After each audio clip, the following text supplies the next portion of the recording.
Welcome back to the book log, everybody. Today I'm going to be talking about The September House by Carissa Orlando. Gonna real briefly mention off the top that this review will include spoilers. The September House is one of those books that I would say works better in theory than it does in practice. Its strongest feature is definitely its premise, which I do think is clever and interesting, but I found quite a bit to be desired in its actual execution, and I will try to explain why in this review. At its core, the novel sets up a very archetypal haunted house story. A woman and her husband move into a new home and eventually discover that it's haunted and filled with creepy ghosts and malevolent entities and all sorts of other unusual phenomena. Most of the ghosts are prior residents of the home who died, or in this case were largely murdered in the home, and every September their presence becomes increasingly severe, bordering on dangerous. The twist, though, is that instead of being frightened by any of this, our protagonist Margaret is simply annoyed and exasperated by them. She's lived in this house for a few years now. She knows all the ghosts by name, she knows their history, she knows all the creepy behavior each individual ghost does, and it doesn't scare her, it just bothers her. Now, like I said, I do think this is a clever setup. I like the subversion of the horror genre. I think it has interesting ideas to a degree, but the premise kind of intrinsically robs the book of any effective horror at all.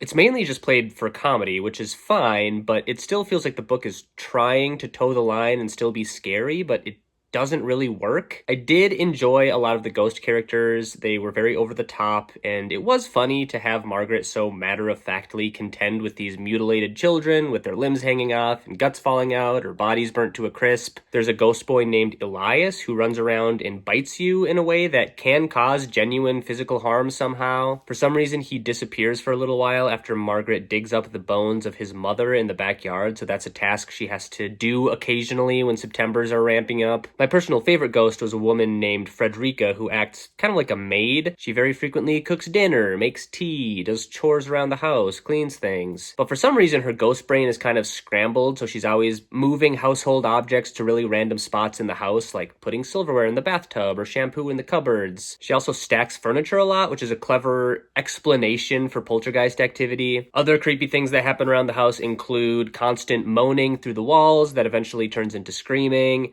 blood coming out of the walls and ceiling, dozens of birds from outside constantly dive bombing and killing themselves on the side of the house. There's also a pretty unique phenomena where if Margaret ever touches or walks through a ghost, she physically experiences what they experienced as they were dying, which I thought was a cool concept. The primary plot conflict here comes into play when Margaret's daughter, Catherine, comes to visit. She's worried because she hasn't heard from her dad in a while, Hal, who is also Margaret's husband. The whole family has a bunch of very unhealthy dynamics filled with alcoholism and abuse, which the book touches on, and Margaret doesn't want Catherine to come because, for one, she doesn't want her to have to deal with all the haunted house stuff, but also she doesn't want Catherine to discover that Hal actually left months ago. After multiple years of these creepy entities and occurrences in the house, including increasingly intense Septembers, Hal decides he's had enough and he walks out. He tried to get Margaret to come with him, but she refuses and now lives in this house alone. So from here, the book has two main threads going on. One,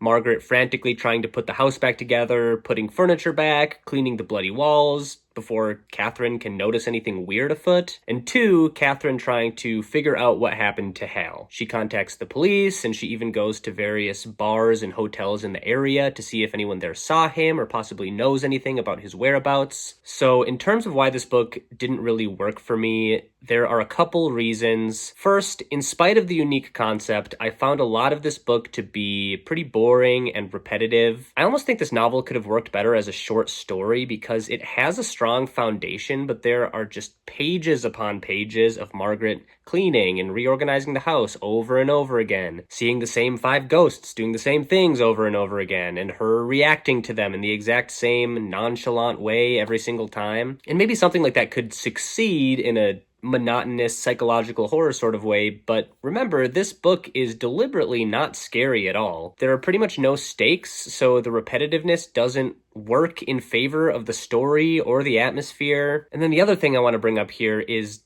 the writing itself, like the prose. It's hard to articulate what I do and don't enjoy about a prose style in general, but I just felt like the writing in this book on a technical level was pretty flat. Just the way certain things were phrased, the flow of words and sentences. Again, it's hard to criticize this without sounding like a dick, but the writing just felt kind of amateur to me. I think the word particularly was used about 3 times per page, which was probably for comedic effect to some degree, but it just started bothering me at a certain point. The book nearly veers into some interesting territory during the last act. There's a whole chapter that is sort of trying to convince you that perhaps the house is not haunted and that Margaret is just crazy from some past trauma and all her experiences are hallucinations originating in her mind. There's this neighbor character named Edie who shows up on occasion, and it's revealed that she's actually a ghost, and since Hal is still missing, there are no other characters in the story who have actually seen anything unusual firsthand besides Margaret. The cops end up showing up, and it's insinuated that maybe Hal is not missing, but was actually murdered by Margaret, who subsequently forgot or repressed it due to her insanity. This is obviously a pretty common trope, but I thought it actually could have worked well here with how much I would have been blindsided by it and how well hidden it would have been. However, just as this theory is being built up, it's torn down again, as in the final climax, the ghosts all reveal themselves to everyone else, and there's a